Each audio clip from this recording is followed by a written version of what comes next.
সুরঙ্গে বিবেচে কি নাই স্বপ্নে জানা আসে ফেলছি জল নাই জীবনে সব সুরঙ্গে বিবেচে কি নাই স্বপ্নে জানা আসে ফেলছি জল নাই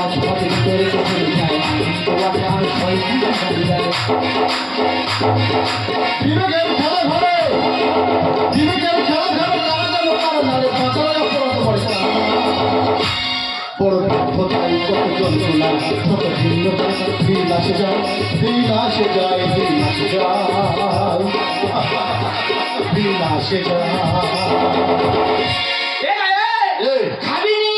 দেখো কাজ না করতে করতে তুই খাবিনি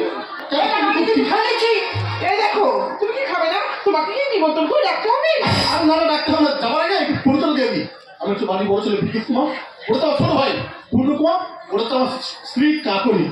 আমাদের ছোট পরিবার সুখী পরিবার ঠিক আছে খাবে চলে এসো শোনো না, একটা কথা বলবো করছি কিন্তু বলতে পারছি না কি কথা গো ভাইয়া তো তুমি আছে তা না বললে নাই কিন্তু আজকে আমি কথাটা বলবোই ঠিক আছে বলো আচ্ছা পূর্ণ গোটা লোক সবাই আমাকে বলছে তুই নাকি তোর বউকে শুধু মারধর করছিস আমি মারধর করতেছি দেখ গোটা গেল আমার বলছে দেখ কিন্তু দেখ তোর ভাই পূর্ণ তোর বোকাকে শুধু মারধর করছে তোমাকে তো এত জোরে কেন আমি মারধর করতেছি কেন মারছিস সেটা আগে বল কি বলতে দে দেখো তোমার কি জ্ঞান খাইতে বলে কিছু নেই তুমি কি বাবা এসে সংসার পেতে বসে আছো দেখো তোমার এই ভালোবাসায় ভালো কিন্তু পুরো নষ্ট হয়ে যাচ্ছে কেন ওই তোর বউকে আর মারধর করছিস সেটাকে বলতে বল আমি মারধর করতেছি আমি মারধর করতেছি এটা কি হচ্ছে এটা কি হচ্ছে এটা কি হচ্ছে